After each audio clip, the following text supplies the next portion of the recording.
সেই কারণে আমরা কোরন, এল নিডো এগুলো ক্যান্সেল করলাম। ওরে বাবা, ও ব্যাপারটা আলাদাই লাগছে। দেখ, হ্যাঁ, এত সুন্দর সানসেট বোধহয় আমি দেখিনি আগে। দারুণ লাগছে, দারুণ লাগছে, বিশেষ করে এই নৌকাগুলো একটা ডায়নামিক রেঞ্জ দিয়েছে ফটোকে। আরেকটা কথা বলি, এখানে এলে জল কিন্তু মহার্ঘ। গত 3 দিন সেবুতে আসার থেকে দারুণ সুন্দর রোদ ঝলমলে দিন ছিল, আর আজকেই দেখুন যখন সেবু ছেড়ে চলে যাচ্ছি বৃষ্টি। আজকে 26 তারিখ, 26শে মার্চ 2025। আমরা এখন যাচ্ছি সেবু এয়ারপোর্টের ডোমেস্টিক টার্মিনালে, টার্মিনাল 1। সেখান থেকে ফ্লাইট নিয়ে যাব ক্যাটিক্ল্যান, মানে উদ্দেশ্য হচ্ছে বরাকে যাওয়া। বরাকের কাছের এয়ারপোর্ট হচ্ছে ক্যাটিক্ল্যান, সেখান থেকে হয় ফেরি না হলে গাড়ি, কোনো একটা কিছু করে যেতে হবে। আচ্ছা, গত লাস্ট পর্বে আপনারা দেখেছেন আমরা ওই 3 আইল্যান্ড হপিং ট্যুর করলাম। এবার সেটা ছিল 24 তারিখ। গতকাল 25 তারিখ আমাদের কিছু একটা করার কথা ছিল, কোথাও যাওয়ার কথা ছিল। আমরা ঠিক করেছিলাম বহল যাব, তাই তো বৃত্তিজিৎ? তারপর কি হলো শুনুন। সকাল 5টায় উঠে 6টা 10-এর ফেরি ধরার কথা ছিল, আমরা আর ঘুম থেকে উঠতে পারিনি। ইচ্ছে করেনি আর, বুঝলেন তো দুজনের। আমরা দেরি করে ঘুম থেকে উঠেছি, সারাদিন আর কিচ্ছু করিনি গতকাল। এখানে অনেক কিছু করা যেত, মানে যে সময় ছিল আমরা একটু তাড়াহুড়ো করলে অনেক কিছু করতে পারতাম। বহল তো করতেই পারতাম, সেই সঙ্গে আরেকটা জায়গা সেখানে ক্যানোনিয়ারিং করা যায়, সেটা একটা দুর্দান্ত এক্সপিরিয়েন্স, কিন্তু সেটা ওই মোলবোলের দিকে। তো আপনারা যারা প্ল্যান করবেন তারা বহল এবং মোলবোল এই দুটো জায়গা, দুটো উল্টো দিকে। বহল হচ্ছে একটা আইল্যান্ড, সেটা প্ল্যানে রাখবেন অবশ্যই। সেখানে চকলেট হিলস আছে, একটা নদী আছে, তাতে রিভার ক্রুজিং হয় উইথ লাঞ্চ, এই সব কিছু অবশ্যই একটা দিন রাখবেন। আর মোলবোল সেদিকেও একদিন রাখতে পারেন, মানে সেবুতে অনেক কিছু রয়েছে। আমরা জাস্ট 2 দিন, একদিন সেবু সিটি ঘুরলাম হাফবেলা, আরেকদিন এই 3 আইল্যান্ড হপিং ট্যুর করলাম। খুবই ওয়েস্ট হলো টাইম। মাঝে মাঝে এরকম করা উচিত, আমরা বলেই এসেছিলাম এবার যে ছুটি কাটাবো। এখানে সেবুতে যা অভিজ্ঞতা হলো সেটা হচ্ছে যে রাস্তাঘাটে প্রচুর ভিখারি, ম্যানিলাতেও তাই ছিল। একটা জিনিস বোঝা যায় এখানে যে মানুষজন ইকোনমিক্যাল কনস্ট্রেইন্টে আছে, চাপে আছে। কস্টলি জায়গা এবং মানুষজনের জীবনযাত্রা, রাস্তাঘাটে মানুষজনের সঙ্গে কথা বলে এটুকু বোঝা যায় এখানকার মানুষজন একটু চাপে রয়েছে ইকোনমিক্যালি। এখন ঘড়িতে বাজে হচ্ছে স্থানীয় সময় 10টা 53। আমরা এই গাড়িটা ইনড্রাইভ থেকে বুক করেছি, 454 পেসো পড়ছে। আচ্ছা, এখানে গ্র্যাবও চলে, ইনড্রাইভও চলে, আমি আগের ভিডিওতেও বলেছি। কিন্তু গ্র্যাবের থেকে ইনড্রাইভে সবসময় সস্তায় অফার পাবেন। ইনড্রাইভটা সবসময় পকেট ফ্রেন্ডলি আর কি, গ্র্যাবের থেকে অনেক বেশি ভালো। হ্যাঁ, আবহাওয়া এতটা খারাপ হয়ে গেল, যাক আমরা বেরিয়ে যাচ্ছি, এটা ভালোই হয়েছে। হ্যাঁ সেই, আর না হলে কি হতো, আজকের দিনটাও ভালো করে মুড়ি দিয়ে ঘুমোতাম। মানে ইউটিউব যেরকম আমাদের ছুটিয়ে বেড়াচ্ছে, মাঝে মাঝে একটু ইচ্ছে করে যে 2-1 দিন এরকম একটু শুয়ে থাকি, একটু বই পড়ি, একটু গান শুনি, বা শিবাজি একটু ভিডিও এডিট করলো বা অন্য কিছু করলো, সেই সব না। কালকে অনেক কাজও করেছি বাড়িতে বসে, মানে হোটেলে বসে। সেটাই মাঝে মাঝে না, আমি মৈত্রীকে বললাম কালকে যে দেখো এখানে গেলাম না, বহল ছাড়া যেতে পারতাম, যে গেলে না তো কি হয়েছে, সেই গেলাম তো গেলাম না, ঠিকই বলেছি কথাটা। না, একটা ভিডিও হলো না, তুমি দেখলে না, আবার আসবে দেখবে, কি আছে, সবসময় যে ছুটতেই হবে তার তো কোনো মানে নেই। Take rest, take break, yes, that is required. এই জায়গাটা হচ্ছে the city of Mandaue, airport সামনেই। এখানে একটা 1000 রোজ গার্ডেন আছে আর্টিফিশিয়াল, আর একটা ফ্লোটিং রেস্তোরাঁ আছে খুব পপুলার। আমরা যেখানে ছিলাম সেখান থেকে অনেকটাই দূরে, প্রায় 45 মিনিট জার্নি। আমরা ছিলাম সেবু সিটি সেন্টারে। চলো চলো, ওয়েদার বাজে, ফ্লাইট অন টাইম, 1:30টার সময় এখান থেকে ছাড়বে আর ক্যাটিক্ল্যান পৌঁছাবে 55 মিনিটে। জাস্ট 55 মিনিটের ফ্লাইট, ভাড়া পড়েছে অনেক, 11,500 টাকা পার হেড। আর ফ্লাইট হচ্ছে এয়ার এশিয়ার, ঝা চকচকে এয়ারপোর্ট। এটা হচ্ছে ডোমেস্টিক টার্মিনাল, ইন্টারন্যাশনাল টার্মিনালটা পাশে, ওটা হচ্ছে টার্মিনাল 2, ডোমেস্টিকটা হচ্ছে টার্মিনাল 1। এখানে একটা দারুণ জিনিস দেখুন, এই যে উকুলেলের শপ। পৃথ্বীজিৎ দেখেছিস? দারুণ। হ্যাঁ, ইউকেলেলের ইউকেলেলে এক একটা বিক্রি হচ্ছে, এটা হচ্ছে 6,000 পেসো। এই যে 6,000, 6,500। বাবা, দাম কিন্তু অনেকটাই খারাপ বেশি, নয়। অনেকটা বেশি। না, এখানে সব জিনিসেরই দাম বেশি, হ্যাঁ, এ নিয়ে তো কোনো এয়ারপোর্টে একটু বেশি সন্দেহ নেই। দামই হয়। বিভিন্ন বিভিন্ন রকম ডিজাইনের আছে। হ্যাঁ, ঠিক আছে, চলো যাওয়া যাক। আমাদের তো শুধু পিট ব্যাগ নিয়ে যাত্রা, ব্যাগ ড্রপের কোনো ব্যাপার নেই। বোর্ডিং পাস করিয়ে নিয়েছি, অনলাইনে চেক ইন করিয়ে, ওয়েব চেক ইন করিয়ে, সুতরাং চাপের কিছু নেই, সরাসরি ঢুকে গেলেই হবে। যদি আপনারা ফিলিপিন্স প্ল্যান করেন, অ্যাটলিস্ট 2 মাস আগে করুন। এয়ার টিকিটগুলো সেই মতো কেটে নিন। চটজলদিতে এয়ার টিকিট চান সবসময় কিন্তু ডাবল ট্রিপল দামে কিনতে হবে। এটা কিন্তু ফিলিপিন্সের জন্য 100% সত্যি। 1.5 মাস আগে অন্ততপক্ষে আপনাদের ফ্লাইং টিকিটটা করে নিন এয়ারপোর্ট। মানে ফিলিপিন্স আমরা যেরকম করলাম আর কি, হুট করে ঠিক করলাম 4-5 দিন আগে আর চলে এলাম, সেরকম করলে কিন্তু খরচা অনেক বেশি পড়বে আর কি, সব দিক দিয়েই। আর আপনি এয়ার টিকিটটা বিশেষ করে আগে থেকে করে নিন, প্ল্যান করে, না হলে সমস্যা। সিকিউরিটি হয়ে গেল। এটা কিন্তু দারুণ মজার যে যদি আপনার লাগেজ ড্রপ করার না থাকে, শুধু পিঠে ব্যাগ থাকে, এয়ারপোর্টে ট্রাভেল করাটা খুব সুন্দর। আর 2 নম্বর হচ্ছে এখানে সিকিউরিটিটাও আমাদের দেশের বাইরে খুব ইজি, সব কিছু বের করতে হয় না, ব্যাগ দিয়ে দিলে হয়। এখানে যদিও আমাকে ল্যাপটপ বার করতে বললো আর ঘড়িটা খুলে আলাদা করে দিতে বললো। মোবাইল টোবাইল কিছু আলাদা করে ব্যাগ থেকে বার করতে হয়নি, ব্যাগে ঢুকিয়ে ব্যাগ দিয়ে দিয়েছি। এই 9 নম্বর গেট, এখান থেকে আমাদের ছাড়বে, অনেক সময় আছে, আমাদের 1:30টায় ছাড়বে, এখন 11:40। চলো বসে থাকো। এয়ারপোর্টটা কিন্তু খাসা, প্রচুর ফুড জয়েন্ট রয়েছে আর সুভেনিয়ার শপ, এমনি নানা রকমের দোকান, ঝাঁ চকচকে। যাই হোক, এখানে স্পা সেন্টার আছে, মানি চেঞ্জার আছে, সব কিছুই আছে। মানে দুর্দান্ত এয়ারপোর্ট, যা যা থাকা দরকার সব কিছু অ্যাভেলেবেল। কত মানুষ খাওয়া দাওয়া করছে দেখুন। আমরা হোটেল থেকে তো ভরপুর ব্রেকফাস্ট করে এসেছি, সুতরাং আপাতত খাওয়া দাওয়ার কোনো সিন নেই। আমরা 9 নম্বর গেটের সামনে বসেছিলাম, ওই বোর্ডিং পাসে লেখা ছিল 9 নম্বর, কোনো হেলদোল নেই, লোকজন নেই। তারপর দেখি গেট চেঞ্জ হয়েছে আর দিয়েছে 8 নম্বর। দৌড়াতে দৌড়াতে আসি, এখন বাজে 1:30 ফ্লাইট। আর একটু হলে কিন্তু ফ্লাইট মিস হয়ে যেত। হ্যাঁ, সবাই উঠে পড়েছে। আমি মোবাইল খোঁজাচ্ছি, পৃথ্বীজিৎ গল্পের বই পড়ছে, তো আমরা না আর খেয়াল করিনি যে 9 থেকে 8 হয়ে গেছে। জাস্ট 55 মিনিটের ফ্লাইট, ক্যাটিক্ল্যান পৌঁছাবে। দুজনের আলাদা আলাদা সিট পড়েছে, ওর 20, আমার 22। Thank you.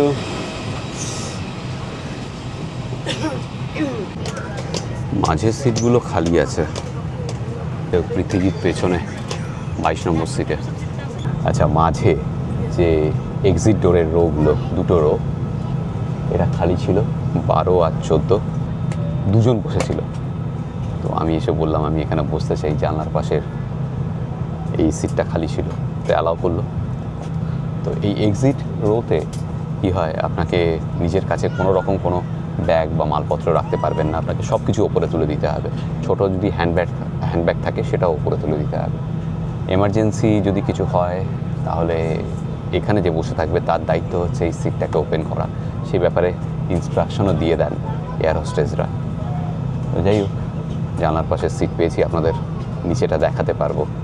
যখন ক্যাটিক্ল্যান ল্যান্ড করবে তখন খুব সুন্দর ভিউ পাওয়া যায়, যদি আকাশ পরিষ্কার থাকে। আপাতত তো বাইরে এই সিচুয়েশন। ফ্লাইটটা আসলে 1:25, আমি 1:30 বলেছিলাম। পুশব্যাক শুরু হয়েছে, এখন ঘড়িতে 1:22।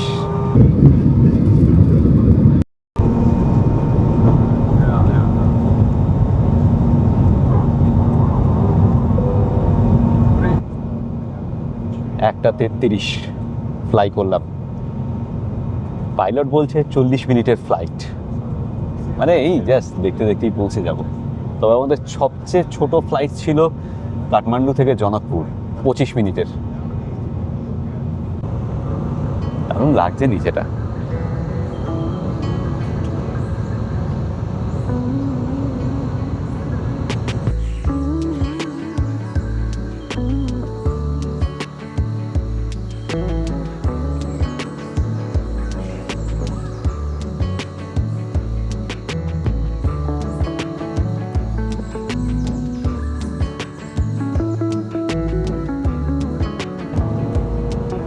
3 বাজে অ্যানাউন্স করলো পাইলট যে ফ্লাইট ল্যান্ড করবে এখনই, আর 10 মিনিটের মধ্যে। একদম অন টাইম। দেখা যাচ্ছে নিচে আইল্যান্ডগুলো, অসাধারণ লাগছে। আমরা যাব তো বরাকে, এবার ক্যাটিক্ল্যান এয়ারপোর্টে নেমে ফেরিতে যেতে হবে। আজকে আর সেভাবে কোনো প্ল্যান নেই, আজকে ইভিনিংটা এমনি ঘুরে বেড়াবো। এখানে অনেক নাইট ক্লাব আছে, বিচ রয়েছে, সো সেগুলোতেই সময় কাটাবো। আগামীকাল হয়তো কিছু অ্যাক্টিভিটি থাকবে, সেটা পরের পর্বে। এই হচ্ছে ক্যাটিক্ল্যান, সুন্দর জায়গা, একদম সমুদ্রের পাশ দিয়ে রাস্তা। ওয়াও,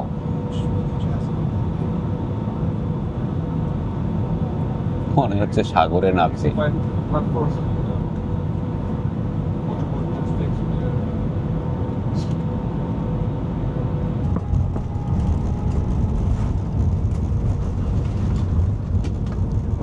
ঘড়িতে সময় 2:14। এই সমুদ্র, এই এয়ারপোর্ট, রানওয়েটা একদম সমুদ্রের ধার দিয়ে। এখানে রোদ আছে অতটা, মানে ওরকম কালো মেঘ নয়।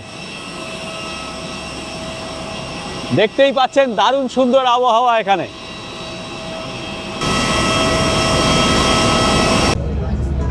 একদম সাগরের গা ঘেঁষে রানওয়ে।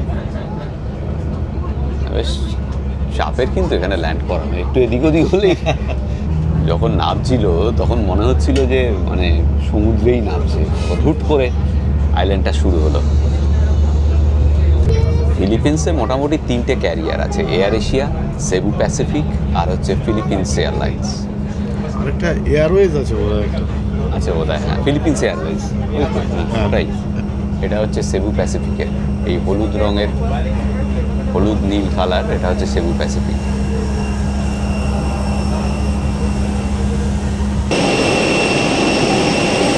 ছোট্ট এয়ারপোর্ট, এদিকে নতুন বিল্ডিং হচ্ছে। এবার দেখতে হবে এখান থেকে বোরাকে যাব কিভাবে। না, ওই ফেরিতে চলো। ফেরিতেই তো বলছি, এখান থেকে হ্যাঁ। ট্রাইসাইকেল পাওয়া যায় বাইরে বেরিয়ে, হ্যাঁ, সেটা করে ফেরিতে চলো। তারপর সেখান থেকে ফেরি করে বোরাকে। এই গাড়িগুলো বিভিন্ন হোটেলের, যদি আগের থেকে হোটেল বুক করে আসেন তাহলে আপনাকে পাঠিয়ে দেবে গাড়ি পিক আপের জন্য। আমরা তো সেরকম করে ব্যাপার নেই, এখান থেকে ট্রান্সফার আছে এখানে। এই ভ্যানে করে পোর্ট অবধি 100 পেসো করে নিল। এখানে ট্রাইসাইকেল ভ্যানও পাওয়া যায়, ট্রাইসাইকেল যেগুলো সেগুলোতে একটু কম হবে হয়তো, মনে হয় 50-60 হয়ে যাবে, বুঝলি তো। হ্যাঁ, আমরা হোটেলও ঠিক করিনি, কিচ্ছু করিনি, জাস্ট পিট ব্যাগ নিয়ে ঘুরছি। চল দেখি হ্যাঁ, এখানে হোটেলের ইনফরমেশন কি আছে বল। ওই যে বললাম 3টে থাকার জায়গা এখানে 3টে আছে, 3টে জোন। হ্যাঁ, স্টেশন বলে। আচ্ছা, first station, second station and third Third station. station। অবশ্যই যেটা প্রথম হ্যাঁ। সেটা সব থেকে কস্টলি, হ্যাঁ বিচের পাশে যেগুলো। হ্যাঁ আর সেকেন্ড স্টেশন যেটাকে বলা হচ্ছে সেটা হচ্ছে হ্যাপেনিং প্লেস। আমরা যেমন ম্যানিলায় মাকাটিতে ছিলাম সেরকম। ওরকম আর কি, যেখানে পাব, ক্লাব, শপিং করার মল, সেরকম জায়গাগুলো, সেটা সেকেন্ড। আর থার্ডটা তুলনামূলকভাবে একটু দূরে, কিন্তু ওটা নির্জন, এবং সেখানে ঘরটরগুলো অনেক সস্তায় অনেক বড় ঘর পাওয়া যায়। কিন্তু ওই যাতায়াতে সেক্ষেত্রে সেই পয়সাটা যাবে আর কি, ব্যাপারটা এই হচ্ছে ব্যাপার। না, আমরা তো ব্যাকপ্যাকার, হ্যাঁ। আমরা মিডিল মধ্যপন্থা। আচ্ছা, না তাহলে ডান না বাম। হ্যাঁ, তাহলে আমাদের 2 নম্বরই চলে যাওয়া উচিত। মানে বলছিস 2 নম্বরই হবো? না, হ্যাঁ, 2 নম্বরই হতে বলছি না, এক্ষেত্রে মধ্যপন্থা মানে 2 নম্বর। হ্যাঁ, এক্ষেত্রে তো 2 নম্বরই, স্টেশন হ্যাঁ। নাম্বার 2 হয়ে যায় 2 নম্বরই। চলো তাহলে 2 নম্বরে আপাতত পোর্টে যাই, সেখান থেকে ফেরি তো পাকড়াই। ফেরি তো পাকড়াই, তারপর দেখা যাবে ওপারে গিয়ে। ওপারে গেলে কোনো একটা জায়গায় গেলে না, একটু এদিক ওদিক চাইলে, ডান দিকে বাঁ দিকে চাইলে, ওপর নিচে চাইলে জায়গাটা ক্লিয়ার হয়ে যায়, ইনস্ট্যান্টলি বুঝে যায় যে এই জায়গার ভাবটা কি। মানে এত বেরিয়ে ফেলেছি তো এখন, এই অভিজ্ঞতাগুলো হয়ে গেছে। তো ওখানে গিয়ে তারপর দেখবো হোটেল ফোটেল। বেশ সুন্দর ছিমছাম শহর। পিয়ারে চলে এসেছি, জেটিতে। প্রচুর ভিড় এখানে।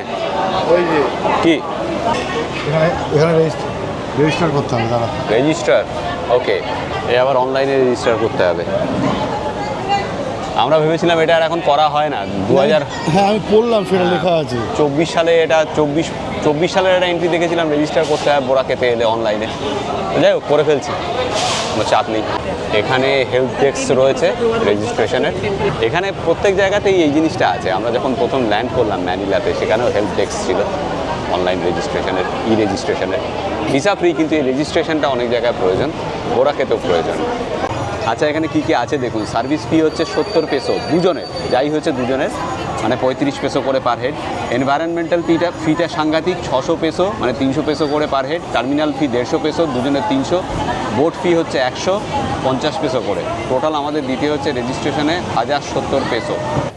এখানে দারুণ ব্যবস্থা, আমাদের গাইড করে একদম নিয়ে যাচ্ছে।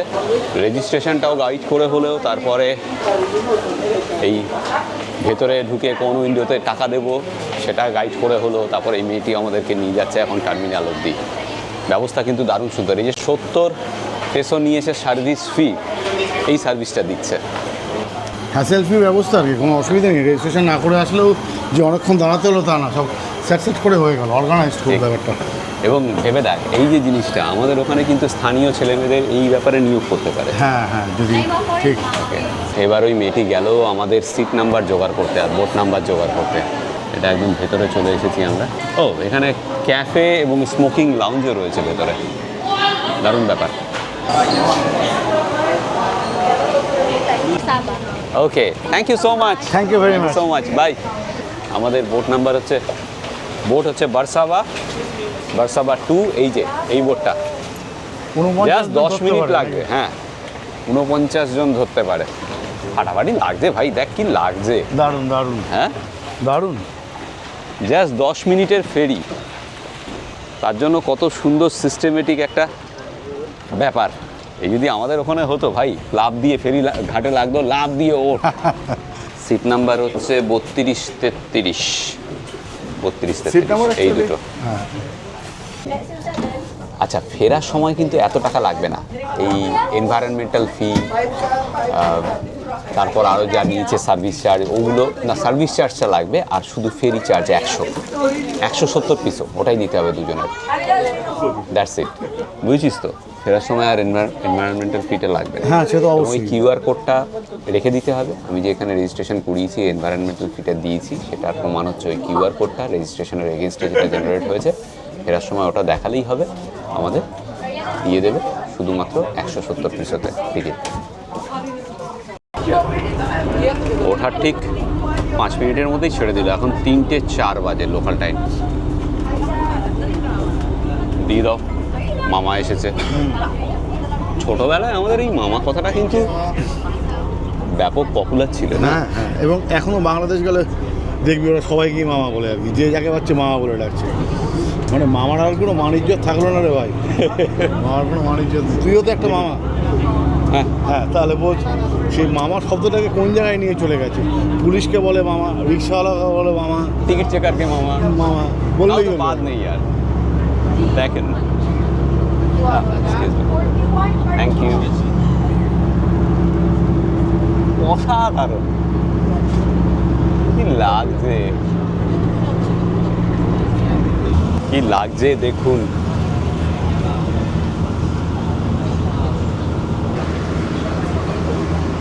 সাধারণ লাগছে। এটা ছিল ক্যাটিক্ল্যান, যেটা ছেড়ে এলাম আমরা, যেখানে ল্যান্ড করলাম। আর এই সামনে হচ্ছে বোরাকে। বোরাকে খুব হ্যাপেনিং প্লেস এখানে। মানে ফিলিপিন্সে যারা আসেন তারা বোরাকে টাচ করেন। তবে পালাওয়ান, সেটা হচ্ছে not for the faint hearted. পালাওয়ানে আমরা অবশ্যই আসবো। কোরন থেকে এল নিডো এক্সপিডিশন, সেটাও করব। তো আমরা এক্সপিডিশন তো করেছি সুন্দরবনে, আন্দামানে, তাই না? তো এবার আর হলো না শুধুমাত্র কানেকশানের জন্য। ফ্লাইট ভাড়া এত বেড়ে গেছে যে এক একজনের 30,000 টাকা করে ফ্লাইটে লাগছে আমাদের।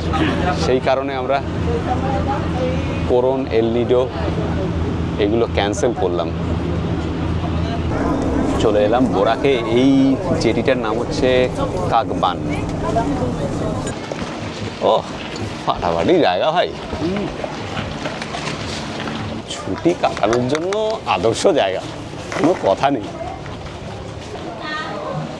আগে চলো হোটেল খুঁজি। আচ্ছা, অনেকেই ভাবতে পারেন যে আমরা ব্যাকপ্যাকিং করছি অথচ হস্টেলে থাকছি না কেন।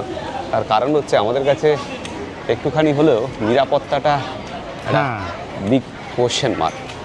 ওই তো সেই কারণে আমরা হস্টেল প্রেফার করছি না। ওইটুকু বাজেট ডিফারেন্স আমরা অ্যাকসেপ্ট করছি যে আমরা হোটেলে থাকবো সস্তার, ঠিক আছে, হস্টেলে থাকবো না, কারণ ওই এত ইকুইপমেন্ট নিয়ে খুব সমস্যা হতে পারে। যদি হয় তাহলে চাপ। বাইরেটা এরকম, জেটি থেকে বেরিয়ে এলাম, এবার ট্রাইসাইকেল আছে, অটো আছে, ভ্যান আছে। চলো একটা ট্রাইসাইকেলে দেখি দরদাম করে। চলো। এই যে ভ্যানগুলো দেখতে পাচ্ছেন এখানে, এগুলো সব হোটেলের পিক আপ। হোটেল আর ওই যারা আপনি যদি কোনো ট্রাভেল বা ট্যুরিজম থেকে বুক করেন তাদের, মানে কন্ডাক্টেড ট্যুর যদি কন্ডাক্টর ট্যুর যদি বুক করেন তাদের। আচ্ছা, অনলাইনে এই বোরাকে দিয়ে সার্চ করলে প্রচুর কন্ডাক্টেড ট্যুর অপশান পাবেন। একদম 2 রাত 3 দিনের প্যাকেজ নিতে পারেন।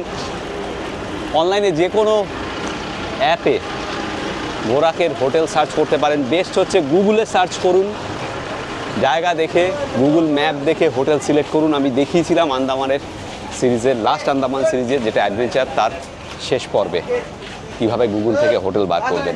এখন হোটেল দেখছি গুগলে। হ্যাঁ, আমরা এই স্টেশন 2-তে একটা মল আছে, ওকে বললাম সেই মলটায় নিয়ে গিয়ে আমাদের ফেলে দাও।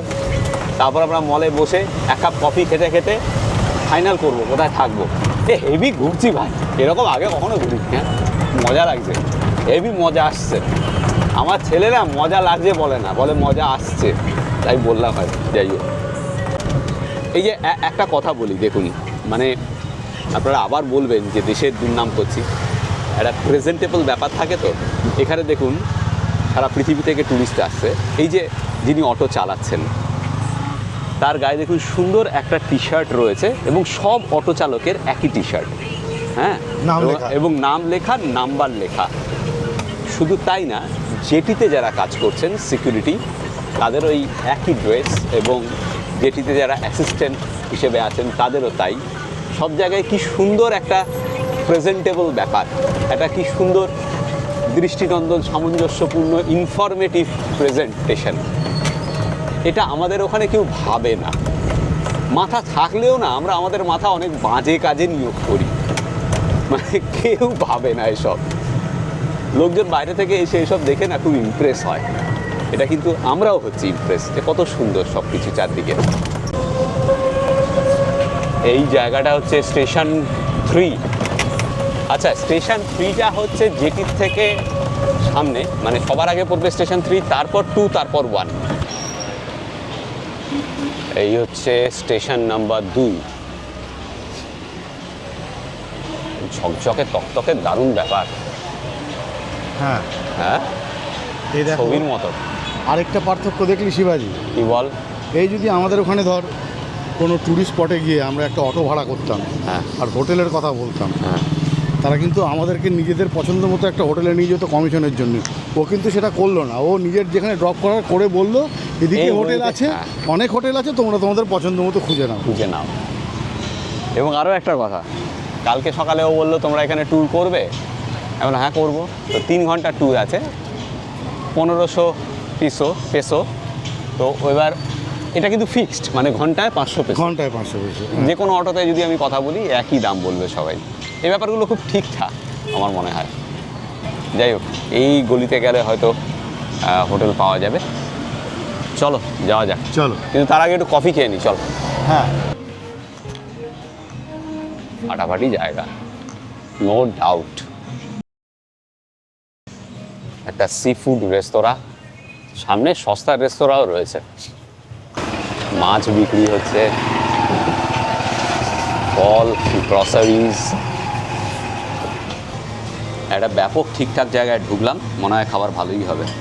লোকাল প্লেস, অনেক কিছুই পাওয়া যাচ্ছে। একটু খেয়ে নিই, কফিও খেয়ে নিই, তারপর ভাববো। বড়া খেতে এসে দুর্দান্ত লাগছে। দেখুন, একটা ছোট্ট দোকান। আমরা চিকেন রাইস আর পর্ক রাইস খাবো, তো 2টো বিয়ার নিলাম। প্রথমে সার্ভিসটা দেখুন, বিয়ারের ঢাকনাটা খুলে এই কাগজটা এখানে দিয়ে তারপর সার্ভ করলো। চামচ দিয়ে গেল এই কাপটার মধ্যে গরম জলে চুবিয়ে। মানে everything is so systematic, so presentable, accurate. এরা ভাবে যে কী করে ট্যুরিস্টদের ইমপ্রেস করবে। ওরে বাবা, ও ব্যাপারটা আলাদাই লাগছে দেখ। হ্যাঁ, সিজলার হ্যাঁ, pork, chilli garlic pork with rice পৃথিবীত খাচ্ছে, আর আমি খাচ্ছি এই যে পাইনঅ্যাপেল চিকেন উইথ রাইস। খাবার দাবার কিন্তু সব জায়গায় দুরন্ত। আমি শুনেছি ভিয়েতনামেও দুর্দান্ত খাওয়া এবং সস্তা। তো এখানে ওই পার্থক্যটা টাকাতেই হবে। খাওয়া দাওয়ার ভালো, কিন্তু যে কোনো জায়গায় বড় রেস্টুরেন্টে গেলে তো বেশি খরচ, ঠিক আছে, কিন্তু রোড সাইডেও খারাপ নয়। মানে আমাদের, আমি বলছি পরে খেয়ে নিই, তারপর বিলটা বলছি কত হলো দেখে। আমি একটু পর্ক পৃথিবীদের থেকে নেব, আর পৃথিবী আমার থেকে একটু চিকেন নেবে। পাইনঅ্যাপেলটা দিই। হ্যাঁ, তাই না? তিল মাখাঙ্গা, তিল দেবো দাঁড়া, তাই না? Thank you. Most welcome. চলো দেখি খেয়ে কীরকম হয়েছে।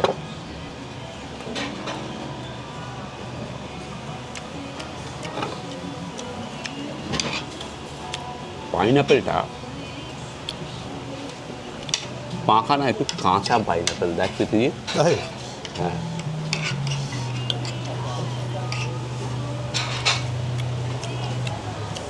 অসাম হয়েছে। মানে আরে দারুণ খেতে গেলে, ইটস গ্রেট, থ্যাংক ইউ। দারুণ, এক্সেলেন্ট। অসাম। হালকা টক, হালকা মিষ্টি, হালকা ঝাল, তিনটে এমন সুন্দর মিশেছে।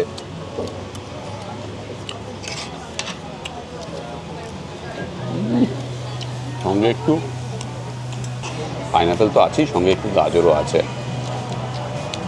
আর এই হচ্ছে পর্কটা, চিলি গার্লিক পর্ক। এই যে পর্কটা শিবাজি, আমাদের ওখানে হলে এই প্রিপারেশনটাকে হয়তো বলতো পর্ক কিমা বা ওরকম কিছু একটা, মানে কিমার মতোই ব্যাপারটা, কিন্তু কিমাই অ্যাকচুয়ালি, কিন্তু দারুণ টেস্টি। জমে গেছে, জমে গেছে, এক্সেলেন্ট। দেখি পর্কটা খেয়ে।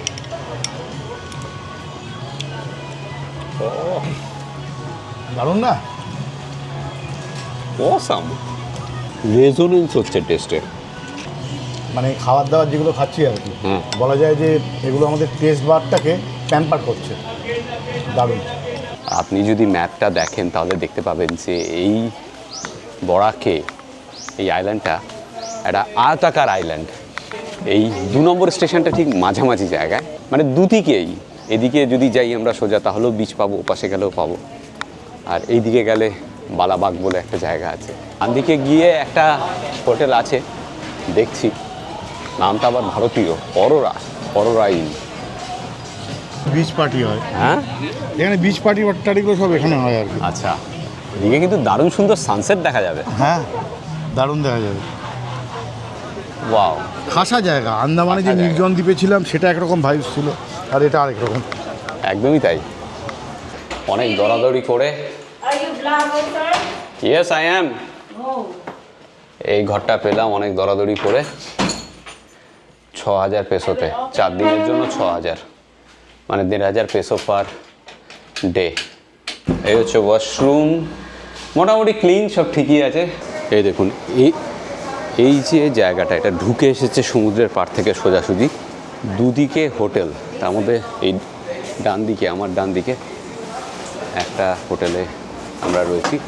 সূর্যাস্ত হচ্ছে এখন, ঘড়িতে বাজছে বোধহয় 5:30। 5:57। আমরা দেরি করে ফেলেছি, জানি না সূর্যাস্ত দেখতে পাবো কি না। এই সামনেই সমুদ্র, কি লাল হয়ে গেছে চারিদিক। ইয়েস, এই বিচ, এই গলিটা দিয়ে বেরোলেই সানসেট হচ্ছে। দেখুন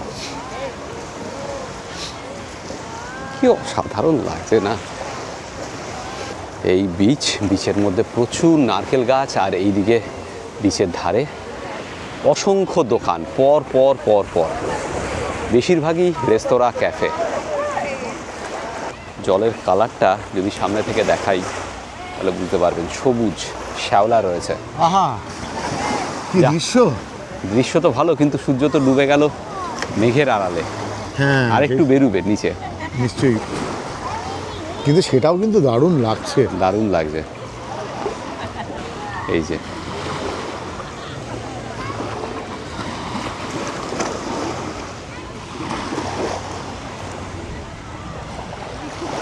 দেখুন একটু, কি অসাধারণ সানসেট বোরাকে থেকে।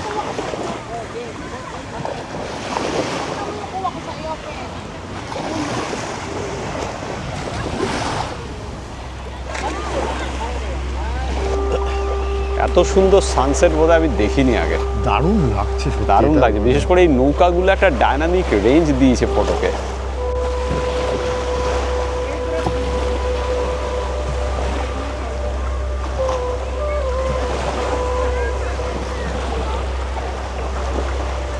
যে লাগছে, বাহ।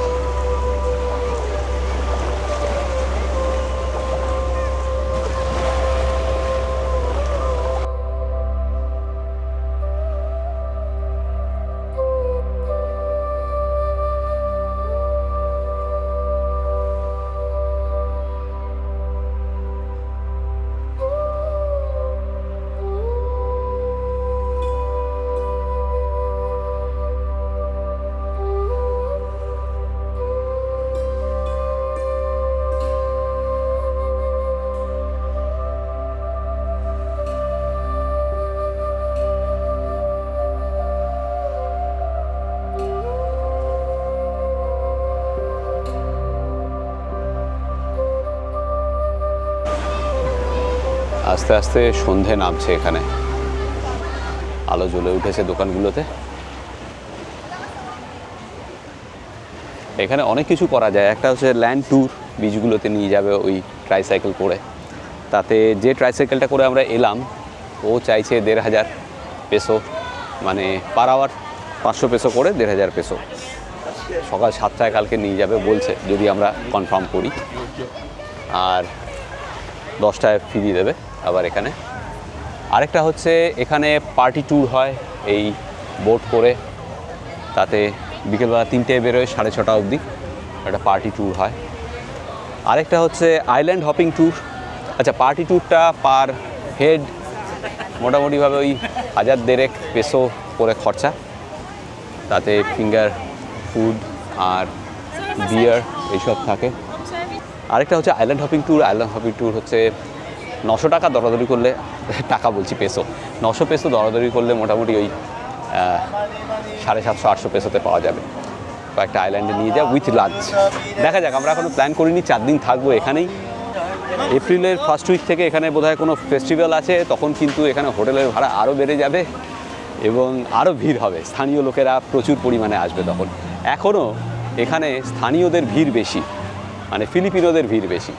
ফরেনার্সও আছে কিছু, কিন্তু আমাদের ভারতীয় একেবারেই কম দেখছি নেই। আর কি। হ্যাঁ, মানে দেখিনি এখনো পর্যন্ত। ভারতীয় নেই আর কি। আচ্ছা, ম্যানিলা থেকে ওভারনাইট শিপ আছে এই বোরাকে আসার। যদি আপনারা ম্যানিলা আসেন তাহলে ওভারনাইট শিপে করে এখানে চলে আসতে পারেন। 1 to go একটা দেখলেই পেয়ে যাবেন। আর ফ্লাইট তো আছেই। চল এক কাপ করে কফি খাওয়া যাক, অবশ্যই। কিন্তু তার আগে ডলার ভাঙাতে হবে। হ্যাঁ, সেটা একটা গুরুত্বপূর্ণ ব্যাপার। চলো, তাহলে চলো। টাকা নাই। মোটামুটি আমরা কত ডলার ভাঙিয়ে ফেলেছি? $600 ভাঙিয়ে ফেলেছি আসার পরে। হ্যাঁ, তারপর ক্রেডিট কার্ড থেকে হোটেলের ভাড়া দিয়েছি 1,011 টাকা। মানে এখন অবধি এটা আমাদের খরচা একদম $600 ভাঙিয়ে একদম খরচা হয়ে গেছে মোটামুটি। আর ওই 500-700 পেসো বোধহয় আছে হ্যাঁ, হ্যাঁ, ওরকমই পরে খুচরো। হ্যাঁ, মানে $600 খরচা ধরুন। আর হোটেল ভাড়া হচ্ছে 1,100 টাকা, মানে ওই $150 মতো হোটেল ভাড়া দিয়েছে। 140, $750 অলরেডি ডান। দেখা যাক আর কত খরচা হয়। এই যে $750 বললাম, এটা কিন্তু ফ্লাইট ভাড়া ছাড়া। হ্যাঁ, ফ্লাইট ভাড়াগুলো সব আলাদা। এখানে ডলার ভাঙালাম, এয়ারপোর্টের থেকে বাজে রেট।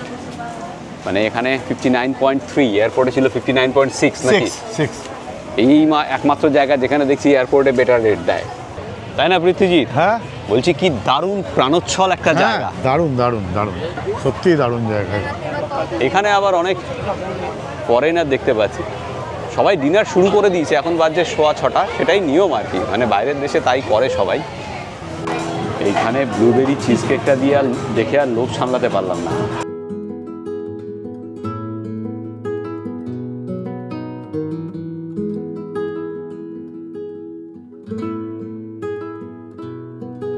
এই জিনিস লাগাও হাত, এই জিনিস সামনাসামনি দেখলে ভাই খেতে তো হবেই। সাংঘাতিক।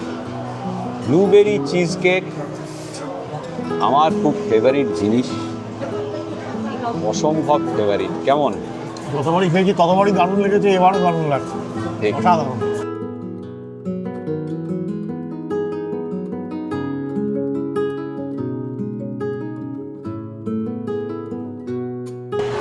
বিচের পাড়ে যত রেস্তোরাঁ আছে সবার সামনে এইভাবে মেনু ডিসপ্লেতে রয়েছে, মানে আপনি দেখে দাম এবং পদ বিচার বিশ্লেষণ করে তবে রেস্তোরাঁয় বসতে পারেন। এই রেস্তোরাঁটার সামনে যেমনি এই মেনু রয়েছে, সব রেস্তোরাঁই মোটামুটি একই রকম কস্টলি। দুজনে যদি ভালোভাবে খেতে চান, একটা ডিনার করতে চান উইথ ড্রিঙ্কস, তাহলে 2000 থেকে 2500 পেসো লাগবে ভালোভাবে করতে গেলে। আচ্ছা, আপনাদের না দুপুরে খাবারের বিলটা বলতে ভুলে গেছি, তখন হোটেল খোঁজার চক্করে ছিলাম। যাই হোক, দুপুরে খাবারের বিলটা হয়েছে 685 পেসো। ওই 270 পেসো করে ছিল হচ্ছে আমাদের এক একটা ডিশ, চিকেন আর পট, আর 85 পেসো করে ছিল হচ্ছে বিয়ার।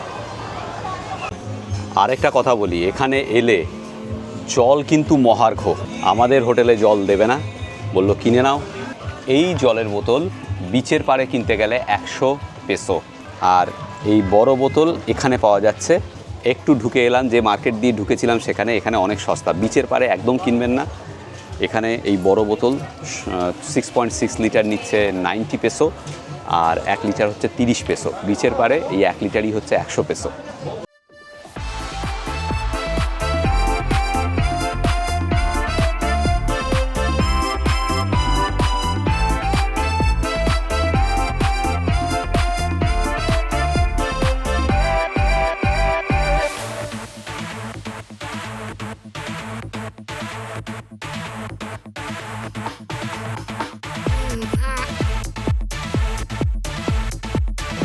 এখানে মোটামুটি বোঝা যাচ্ছে যে প্রত্যেকদিন সন্ধ্যেবেলায় একটা পার্টি মুড। হ্যাঁ হ্যাঁ, তাই হয় এখানে। দুই বন্ধু হাঁটছি আর এই ভাইবটাকে এনজয় করছি।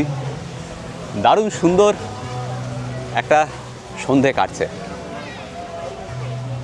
এই দোকান বাজার, ক্যাফে, খাওয়ার জায়গা, এই সব দেখতে দেখতে, গান শুনতে শুনতে মোটামুটি প্রত্যেকটা রেস্তোরাঁতেই গান হচ্ছে।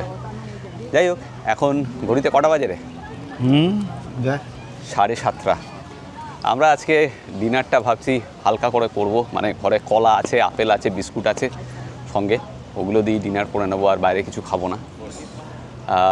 করিডোরে ঘুমিয়ে পড়বো। কালকে সকালবেলা এখানে আমরা ঠিক করছি যে ওই অটো করে যেটা ল্যান্ড ট্যুর হয় এখানে, হ্যাঁ, সেটা করব, আর বিকেলবেলা পার্টি বোট চড়বো। পরশুদিন সকালে আইল্যান্ড হপিং করব, এইসব প্ল্যান করেছি। তো কি করব আগামীকাল সে তো দেখতেই পাবেন, কিন্তু সেটা এর পরের পর্বে। একদম। আজকের ভিডিও এখানেই শেষ করছি। বোরাকে থেকে আপনাদের সবাইকে শুভরাত্রি জানিয়ে ভালো থাকবেন সকলে, আর এভাবেই সঙ্গে রাখবেন, আর কমেন্ট করে জানাবেন কেমন লাগছে ফিলিপিন্সের গল্পগুলো। ভালো থাকবেন। প্রীতিজিৎ, যেটা আমি সবসময় বলি, সবাই ভালো থাকবেন, ভীষণ আনন্দে থাকবেন, আর সঙ্গে অবশ্যই রাখবেন আমাদের চ্যানেল এক্সপ্লোরার শিবাজি। নতুন নতুন জায়গা, নতুন নতুন ভ্রমণের গল্প নিয়ে আমরা ফিরে আসবো আপনাদের কাছে। শুভরাত্রি। আর হ্যাঁ, আরেকটা কথা বলে দিই, আপনাদের অনেক সময় অনেক প্রশ্ন থাকে, আপনারা কমেন্ট বক্সে লেখেন, কিন্তু এত কমেন্ট থাকে যে আমাদের চোখ এড়িয়ে যায়। হ্যাঁ, আর যখন ট্র্যাভেল করি তখন আরও দেখা সম্ভব হয় না। আমাকে ইমেল করতে পারেন shibaji.explorer@gmail.com, অন দ্য স্ক্রিন আসছে, ইমেল করে দেবেন। আপনাদের প্রশ্ন যদি কিছু থাকে তাহলে আমি উত্তর দেবো। ভালো থাকবেন সকলে। আমি শিবাজি, আর আমি পৃথ্বীজিৎ, আর আপনারা দেখছেন আমাদের চ্যানেল এক্সপ্লোরার শিবাজি। আমরা বিভিন্ন জায়গায় ঘুরে বেড়াচ্ছি আর তার ভিডিও করে এই চ্যানেলে দিচ্ছি। যদি ভিডিওগুলো ভালো লাগে তাহলে অবশ্যই লাইক, শেয়ার এবং সাবস্ক্রাইব করবেন। সাবস্ক্রাইব করার সময় বেল আইকনটা অবশ্যই ক্লিক করবেন, তাতে আমরা যখনই একটা ভিডিও দেবো তার ইনস্ট্যান্ট নোটিফিকেশন আপনাদের কাছে পৌঁছে যাবে। সকলে ধরিল হাতে হাত ভরসা করে, সোহাগে ভাসালো শিবাজি এক্সপ্লোরারে। হইল ধন্য পৃথ্বী শিবাজির এই জুড়ি, নতমস্তকে সকলের গড় করি। জাগরণে কিংবা ঘুমে থাকবো সকল মরশুমে, হোক না গরম কিংবা দারুণ শীত। ছিল শিবাজির উড়ান, সাগুরিল পৃথ্বীজি। ছিল শিবাজির সফর, হাত ধরিল পৃথ্বীজি।